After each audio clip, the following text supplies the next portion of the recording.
Assalamualaikum warahmatullahi wabarakatuh. Kami dari kelompok 3 yang beranggotakan 4 orang. Saya sendiri Raihan Oktainin. Saya Rihana Alzalullah. Saya Nazma Oktavia Setianti. Saya Rahmawati. Di sini kami akan menjelaskan materi tentang obat tablet. Pengertian tablet. Menurut para ahli farmasi, tablet adalah sediaan padat yang dibuat dengan cara dikempat cetak, mengandung satu atau lebih zat aktif obat, dan bisa ditambah zat tambahan ekspesien untuk tujuan pengisi, pengikat, penghancur, dan pelicin. Obat tablet adalah sediaan padat obat yang terbuat dari campuran zat aktif dari zat tambahan yang dipadatkan dengan cara dikempat cetak. Selanjutnya ada komponen dalam tablet. Yang pertama ada zat aktif, itu harus memenuhi ketentuan farmakope. Yang kedua ada eksipien atau bahan tambahan. Bahan tambahan terbagi menjadi 6. Yang pertama ada bahan pengisi atau diluent. Diluent yaitu menambah volume massa tablet agar mudah dikempak, terutama bila zat aktif sedikit atau sulit dikempak. Contohnya ada laktosa, pati singkong, amprotat, kalsium, dibase, MCC atau avisel. Yang kedua ada bahan pengikat atau binder, memberikan daya adhesi saat granulasi dan memperkuat kohesi massa serbuk. Contohnya seperti gom akasia, gelatin, sukrosa, PVP, metil selulosa, CMC, pasta pati, dan MCC. Yang ketiga ada bahan penghancur atau disintegran, yaitu untuk membantu proses tablet cepat hancur setelah ditelan.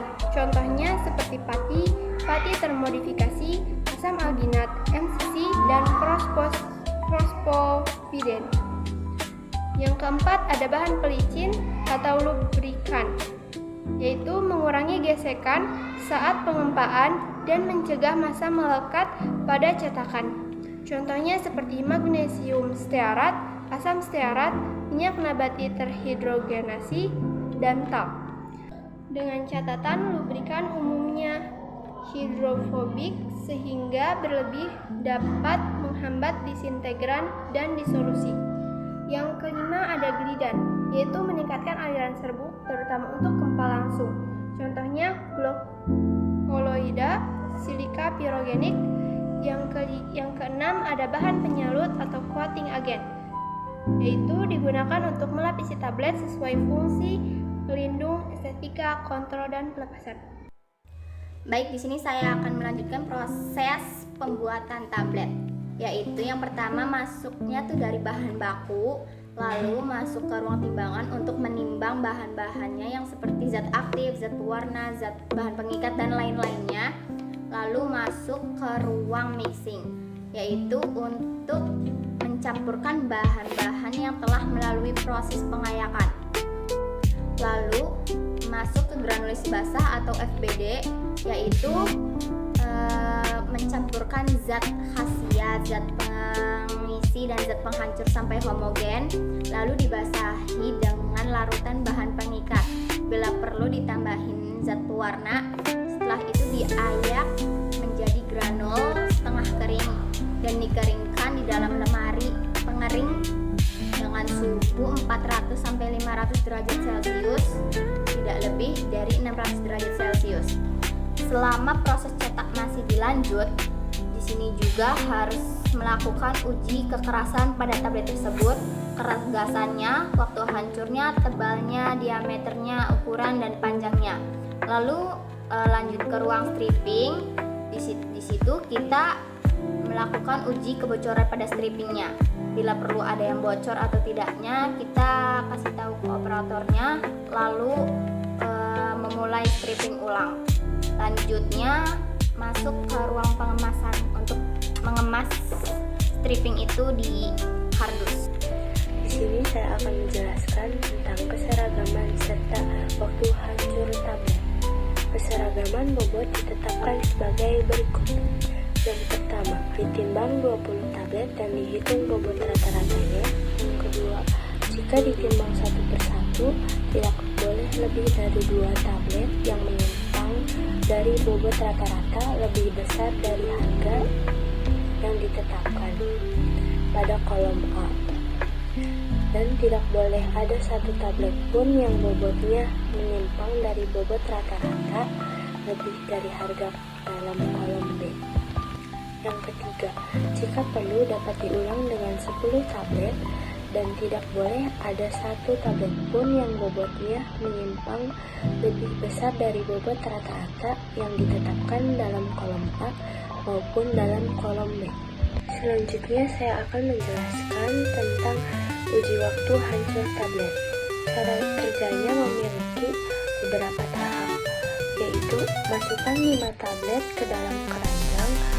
Yang kedua, naik turunkan 30 kali per menitnya. Yang ketiga, tablet dinyatakan hancur jika tidak ada bagian tablet yang tertinggal di atas kasa, kecuali fragmen penyalur. Yang keempat, menggunakan batas waktu. Yang kelima, batas waktunya mencapai 15 menit untuk tablet yang tidak bersalut, 60 menit untuk tablet salut gula atau salut selaput. Yang terakhir, jika gagal, uji ulang satu persatu, lalu ulangi lagi 5 tablet dengan cangkram penuntun. Hasil akhir harus memenuhi syarat. Selanjutnya ada macam-macam kerusakan pada tablet. Yang pertama ada binding, yaitu kerusakan tablet yang disebabkan massa yang akan dicetak melekat pada dinding ruang cetakan. Yang kedua ada sticking atau pitching, yaitu pelekatan yang terjadi pada punch atas dan bawah yang disebabkan permukaan punch tidak licin. Pencetakan masih ada lemaknya, zat pelicin kurang, dan masanya basah. Yang ketiga ada whiskering, terjadi karena pencetakan tidak pas dengan ruang cetakan. Pencetakan pada tekanan tinggi akibatnya pada penyimpanan dalam botol-botol. Sisi-sisi yang lebih akan lepas dan menghasilkan bubuk. Yang keempat ada splitting atau capping. Splitting yaitu lepasnya lapisan tipis dari permukaan tablet, terutama pada bagian tengah. Capping adalah membelahnya tablet di bagian atasnya. Yang kelima ada motting. Motting terjadi karena zat warna tersebar tidak merata pada permukaan tablet. Dan yang terakhir ada crumbling, yaitu tablet menjadi retak dan rapuh. Penyebabnya adalah kurang tekanan pada pencetakan tablet dan zat pengikatnya kurang. Jadi kesimpulannya adalah tablet adalah sediaan padat yang dibuat dengan